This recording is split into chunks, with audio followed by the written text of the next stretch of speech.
Hello, I'm Sebastian. Welcome to Nine Nar Trees podcast. Today, I will summarize and review the book, The Dollar Crisis, Causes, Consequences, Cures, by Richard Duncan, is a compelling exploration of the international finance system's vulnerabilities, focusing on the pivotal role of the United States dollar.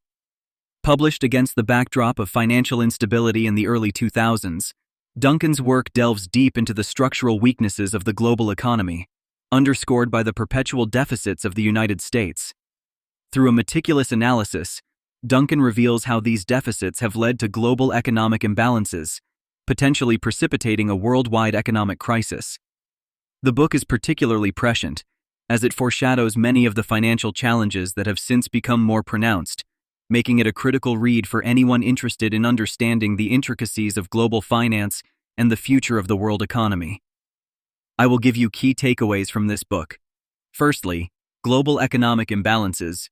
One of the primary concerns Richard Duncan raises in The Dollar Crisis is the issue of global economic imbalances. These imbalances are largely attributed to the significant trade deficits sustained by the United States and the corresponding surplus accumulated by countries like China and Japan. Duncan meticulously explains how these imbalances arise from a fundamental mismatch between savings and investments across different countries, fueled by the US dollar's role as the world's reserve currency. This situation facilitates an environment where the United States consumes more than it produces, while other countries produce more than they consume, creating a cycle of dependency that is unsustainable in the long term. Duncan argues that this dynamic leads to excessive liquidity in global financial markets, increasing asset price volatility and the risk of financial crises. Secondly, the role of the US dollar. Duncan critically examines the US dollar's role as the global reserve currency within the international finance system. He points out that the dollar's dominance facilitates the United States' ability to run continuous current account deficits by allowing it to print money to pay for its imports. This unique position has led to significant capital flows into the United States, inflating asset prices and contributing to a false sense of economic stability. Duncan suggests that this dynamic has profound implications for global economic stability, as it fosters imbalance and dependence on U.S. fiscal and monetary policy decisions. The reliance on the dollar exacerbates the risk of a liquidity trap, where decreasing confidence in the dollar's value could lead to a global financial crisis. Thirdly, the deficit spending cycle. Duncan delves into the mechanics of the deficit spending cycle, illustrating how persistent U.S. budget deficits contribute to global economic instability.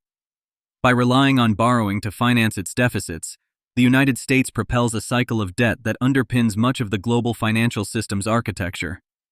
Duncan explains that this cycle of deficit spending and debt accumulation can lead to inflationary pressures, undermining the dollar's value and stability. The interconnectedness of global markets means that a devaluation of the dollar could have far-reaching effects, potentially leading to a cascade of economic crises in countries heavily invested in U.S. assets. Duncan's analysis underscores the precarious nature of basing global economic stability on the fiscal health of a single nation. Fourthly, the potential for financial crisis.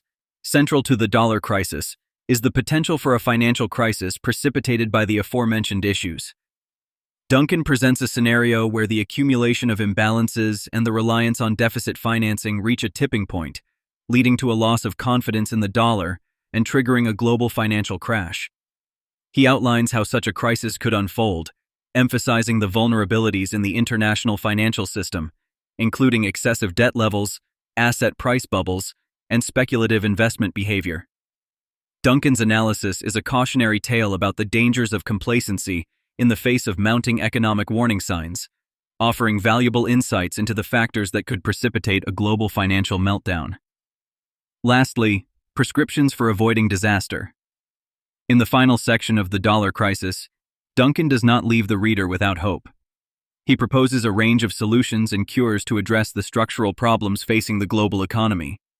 These include policy recommendations aimed at rebalancing trade, reducing reliance on the US dollar, and fostering sustainable economic practices.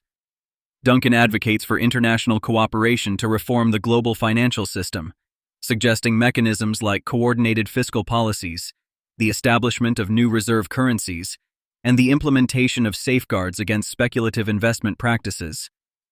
By addressing the root causes of global economic imbalances, Duncan argues that a worldwide financial catastrophe can be averted, paving the way for a more stable and equitable global economic system.